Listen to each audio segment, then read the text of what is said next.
3時のドリル。時刻は3時を回りました。さあ、ここから番組を聞き始めたリスナーの皆さん、こんにちは。 SBS ラジオ午後ぼらけパーソナリティ山田モンドです。さて、ここからは深く知るともっと面白い静岡トピックスを紐解いていく勉強の時間、3時のドリルのコーナーです。毎日この時間に一緒に学んでいきましょう。今日の先生はこの方、静岡新聞編集局生活報道部部長、山本敦樹さんです。よろしくお願いします。よろしくお願いします。さあ、山本さん、今日のメッセージテーマがきっかけはなんですけども、山本さん、新聞記者になったきっかけはきっかけ、これがっていう強烈な体験があったとかそういうわけではないんですけど、あの記事を読んでとかじゃないんですね。そうですね。ジャーナリズムはみたいな違うんですね。なんかね、取材を受けたり実はしたことが、高校生の時一番最初かな、学校に取材に来た、新聞記者の方に、ちょっと取材を受けたりですね、あるいはちょっと別の機会にも街頭で取材を受けたりしたこともあって、なんかかっこいいなとかね、それがこう字になるとか、そういうところとかですね、あとこれは理想形ですけど、あんまり縛られない仕事かなという、自分の好きなこととかね、追求できるような、環境があるんじゃないかなっていうようなところもあって、そうですね。確かにこれっていうのはあんまりきっかけとしてはないですけど、それでいうと追求してるのは水曜日の橋爪記者ですよね。そうですね。好きなことを記事にっていうね。そうですね。また仕事とはそれとはまた違いますけれども、そういう雰囲気も確かにありますし、いい仕事だと思います。さあ、そんな、夢を持って新聞記者になりました山本部長と一緒にお届けしていきましょう。今日のトピックスはこちらです。今日、台風22号が静岡県に最接近した。日本列島は古くから繰り返し台風の脅威にさらされてきた。牧之原市などで大きな竜巻被害を出した台風15号は記憶に新しい。台風シーズンは終盤だが、情報に注意し、風雨に十分な注意が必要だ。というわけで今日は台風の話題、もう23号が。そうですね、まさに22号が今伊豆諸島に近づいて通り過ぎつつあるというようなところでですね、これもどういう進路をたどるかって実は本当にはっきりと分かるわけではないので、ちょっとこれも静岡県に近づくんじゃないかということで、昨日おとといかなり警戒感が高まったんですけど、結局ちょっと本州からはちょっと南の方を通って、ただ伊豆諸島の方ではかなり風雨が強いというような報道もありますので、ちょっと被害がないか心配なんですが、記憶に新しいところだと台風15号ですよね。モンドさんも現地、行かれたということなんですが、今年9月5日ですかね、台風15号。でその後私もちょっと現地被災されたところちょっと、見てきましたけれども、本当すごいちょっと特に場合は竜巻という形で通常の台風をかなり上回るですね、規模の被害だと思いますけれども、本当に甚大な被害がこう目に見えてお見舞い申し上げたいところなんですが、やっぱりそういうあれも台風がもたらした突風ですよね。で台風被害って実は地震津波ってすごく注目されるんですけど、実は台風も毎年毎年必ず日本列島に来ますし、静岡県でも必ず近づいてですね、大雨をもたらしたりということでかなり繰り返し日本を襲っている災害だと思います。で台風22号についてもですね、これちょっともう私見てる限り6日ぐらいの時点だから3日前ぐらいにですね、もう南からこう北上っていうかちょっと進路を変えて、西寄りからこう北寄りへっていうようなところでですね、そこからこう警戒してきてですね、でもうその時点でこれまでに経験したことのない暴風雨だとか高波の恐れがあるって気象庁がそういうふうに言ってました。で実際のところ八丈島付近にこう今日来てですね、ちょっと被害がどうなるか心配なんですけれども、そういう形になっているということで、台風毎年毎年被害ありますけども、ちょっと歴史を紐解いてみてですね、こう歴史に残る台風ということで、狩野川台風という台風が過去に静岡県襲われて、甚大な被害が起きたことがあります。はい、狩野川台風、はい、でこれがもうかなり昔です。67年前ですね、1958年昭和33年9月26日に、静岡県の方に接近してですね、はい、で上陸はしなかったけれども、こうちょっと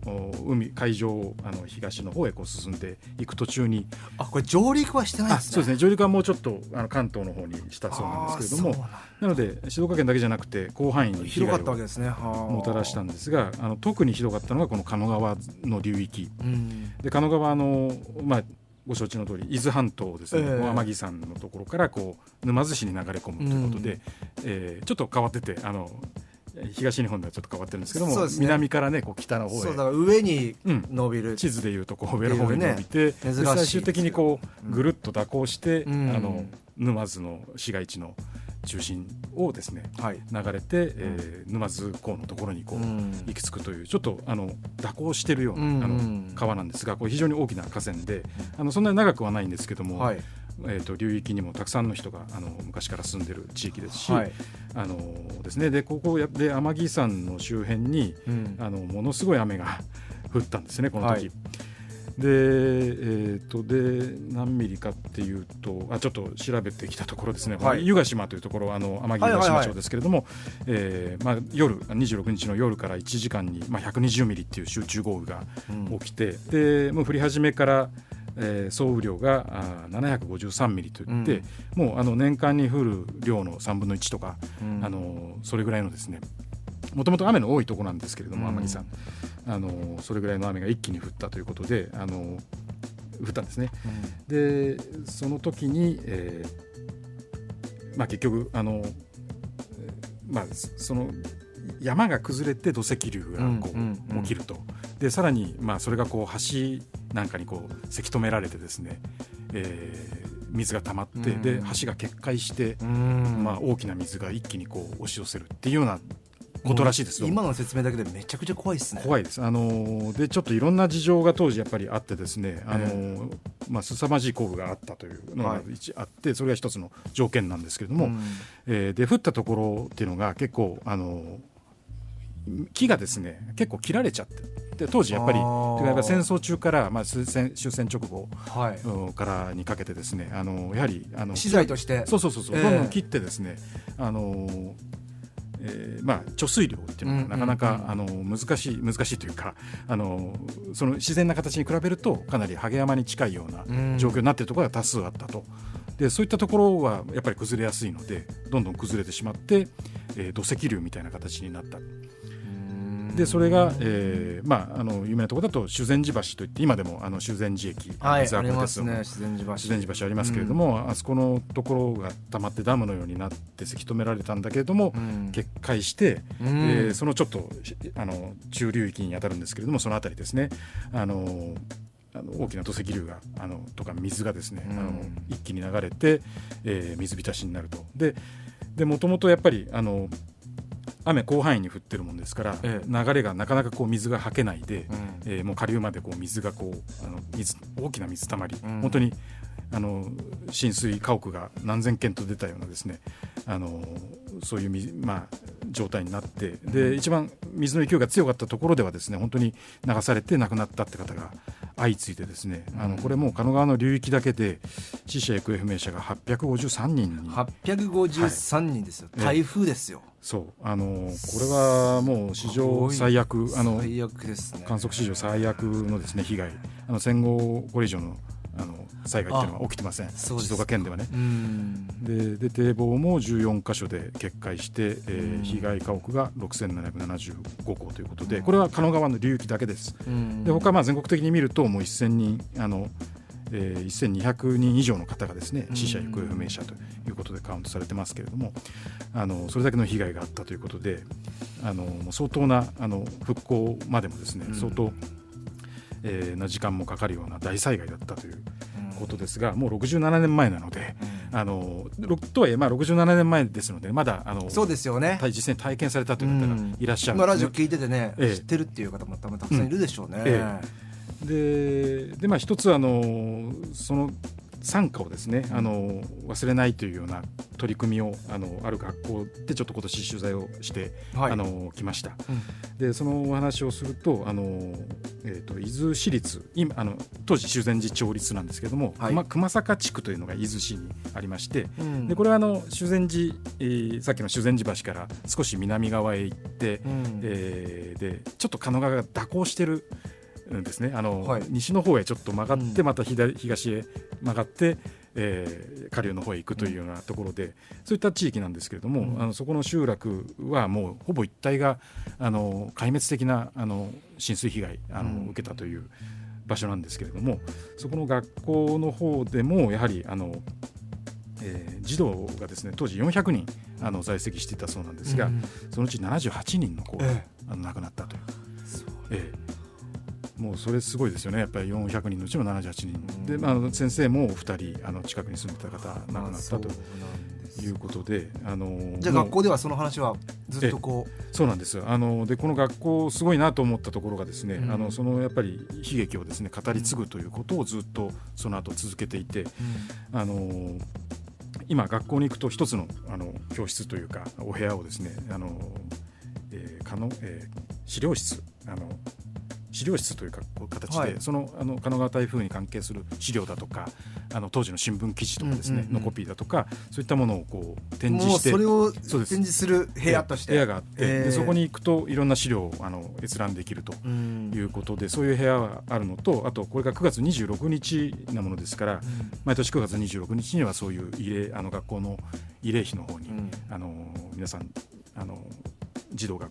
喧嘩をしたりだとか、あと実際に体験された地区の方のお話を聞くというような機会を設けていて、でそれをしばらくずっと続けているということで、素晴らしいことだなと思いました。で一つねそこで展示されているもので私がすごく胸を打たれたというか、公務日誌というのが学校にあるそうです。でこれは学校であったことっていうのを日々先生で教頭先生が書くのが通例のようなんですけれども、日々起こったことを日記のように、日記なので本当に例えばどこの業者がどっかの工事をしに来たとかね、どこどこの事務所が取材に来たとか、そういうことも書いてあるんですけど、そういったことをずっと続けているっていうのがこれどうも法令で決まっているそうで、それ当時の公務日誌の写しがですね貼ってあってですね、で公務日誌なので本来は本当に簡潔に誰が見ても何が起きたかっていうのが一目で分かるように非常に客観的な記述なんですよね。でもリアルですね。そうリアルなんです。でこの9月26日何があったかっていうところをちょっと見せていただくと、この日はもともと雨が降ってて、で台風、この1958年の台風22号だったそうなんですけれども、それが来たというので第3次元で帰宅させたということで、ちょっと早めに皆さん帰ったんですよね。で、したらその夜にそういう大水が襲ってという形になってですね。そうか、学校にいる間じゃなかったんですね。夜の出来事だったんです。でそうですね、その後27日を見るとちょっと今ですね、もう27日の公務日誌、そうそのまま読み上げると、学区の大半が流出、死亡者も多く実に惨憺たる様、学校も泥海にうずもれて見る影もないとかですね、職員児童の生死確認できず呆然自失の状態になりということで、簡潔の中にもねすごいショックを受けたんだなっていう、当時ようやくこの日誌を書かれたんだなっていうところがすごい分かります。書いてるのすごくないですか。それでもやっぱりね、学校はとても再開できる状態ではなかったでしょうけれども、直後はねでやっぱり翌月の半ばぐらいにようやく全校が再開するという記述もあるんですけれども、当日は本当に誰が行方不明で誰が生きてて誰が助かったのかっていうのもそれすら分からないという状態で、10月の2日になってようやくですね死亡確認行方不明児童78名と分かるっていう記述があるんですよね。でやっぱり学校の先生当然家族もね自分の息子とか娘とか自分の家族が失ったらですけど、やっぱり先生方にとってもやっぱり自分の教えてるね教え子たちが命を落とすっていう。そうですね、ショックどころじゃないですよね、でもそういうの撮っておくのがすごいですね。そうでちゃんと展示してでちょっと当時の教室の写真もあるんですけども、亡くなった児童の机の上にこう花がね、そんな机がいっぱいあるんですよね。でそんなところもあってですね、そういう記録を、学校として残しておくということで、でもそこから学ぶことがたくさんあるということですよ、山本さん。はい、で私もやっぱり話には聞いていたんですけど、実際に見させていただいて、やっぱりここ学校にそういうところがあるということで、より実相がね当時のことが手に取るようにといいますか、やっぱりイメージしやすくなりましたし、そういったものを残していく努力っていうのはなかなかやっぱり学校の先生方もどんどん変わりますので、それでも残してきていただいているっていうところはすごいことだなと思います。で同時に地域の方々も、同じ被災者としてですね支えてらっしゃって、語り部の方がこうやってお話児童に対するお話を続けているっていうことも素晴らしいことだなと。で狩野川沿い実はこの熊坂だけじゃなくていろんな他にも被害が受けた学校だとか、児童が亡くなった学校っていうのはいくつもあるんですけれども、他のところでもやっぱ同じようにですね、慰霊の日というふうな形で慰霊祭をしたりだとか、そういった学校もありますね。はい、それに対して狩野川自体はもう、水はけ良くなるようにそうなんです改善をね、していってますし、防災拠点も川の駅の伊豆神波ゲートウェイとかもそうですよね。そうですね、できたりとかもできてます。してますよね。それから67年経ってですね、でもともとやっぱりここ水が出やすいっていうような地域だったので、実はこの狩野川台風より前戦争前かな、戦時中からですね、戦前からだと思います。放水路というものを作ろうと、でちょっと途中で分岐を作って水の流れを海へショートカットさせて流しちゃうと、そうすることで水の流れが2つに分かれることで、浸水が軽減されるというようなことで計画はあったんですけれども、この台風狩野川台風を機に加速してですね、それがちょうど60年前の1965年に完成したのかな。で今日たまたまその関係の社説が、これ私が書いたわけではないんですが、ある論説員が狩野川放水路60年ということで、その効果について論じてますけれども、それができたのが非常に大きいと思います。でその67年前の災害以来ですね、この流域で、水害はあります。やっぱり内水氾濫といって流れ込む他の支流が溢れてしまって、床上浸水したとか床下浸水になったとかいうのはあるんですけれども、亡くなった方っていうのは直接的な死者っていうのはないということで、かなり効果はあったんじゃないかなと思います。で同時にそれだけではやっぱり守れないので、同時に周辺の山の最初萩山だったっていうふうに申し上げましたけれども、そういったところもやっぱりちょっと砂防堰堤といって崩れやすいところを土砂ダムみたいなものも、これ国とか県がですね一生懸命整備を進めてかなりハード整備は進んでいるなと。あと堤防ですよね、水が多少水かさが増しても堤防を越えないというような形にはなってきてはいますよね。でなおかつ天気予報の精度が上がって、観測体制というのは非常に強化されて、67年前ですのでまだ例えば気象衛星みたいなものもない時代ですのでそういう観測ができたとしてもそれをどういうふうに伝えるかというと、当時は多分、ラジオや新聞が主体だったと思うんですけど、今だと手元のスマートフォンでどこに台風があるかとかね、いつ頃来そうだとかっていうのを手元ですぐ分かると。ハザードマップとかもね。そうですね。そうただやっぱりそれって結構ここまで来れば十分だろうっていうことは言えないと思います。でなおかつ特に激甚化しているという、気候変動の影響とかもあってですね、だってこの前の竜巻なんて読めないっすよ。そうですね、竜巻また風の台風っていうとまた違うね、竜巻はですもんね。本当に想定外というかね、ほとんどの方そうですよねにとっては想定外だったと思いますが、なんかそのニュースもちょっと気になりますよね。増えてるというか、各地で竜巻みたいなものが、SNS 上でこうね映像が上がったりとかっていうのもありますけど、竜巻ってこうイメージするにこう、なんですか、トルネードがブワーってなってるイメージしますけども、あれ台風の中だからあれも見えない状態ですからね、なぜかそこだけブワーンって風で吹っ飛んでいくっていう状況、いや本当に怖いですが、だから今回その狩野川を取り上げていただきましたけども、自分たちがどういうところに住んでるかとか、こういう危険があるっていうのはやっぱ知っておくっていうのは大事ですよね。そう思いますよね。でそういう今起きてる災害とか過去に起きた災害から、そういったことを学びたいなと私は思ってますし、風と雨って両方ありますけど、風についてはやっぱりなんだ、例えば最近のお宅って雨戸とかないお宅があって、私のうちも15年前に建てたんですけど、雨戸ないんですよね。だけどやっぱりそういう設備あった方が飛来物に対しては当然、全然強さが違いますし、で雨についてもやっぱり今そういう観測の精度が上がっているものですから、いつどれぐらい降りそうだっていうところは、で気象庁なんかもかなり早い段階から警戒を呼びかける報道をしたりだとかですね、発表したりだとか、そういったことをしてますので、そういったものに注意しようと思えばいくらでもできる、だけど人間がどこまでそれをできるかというところで、結局意識のところにかかってくるんじゃないかなと思いますが、この狩野川に関して言えば、川の災害に関して言うと狩野川資料館っていうのが実は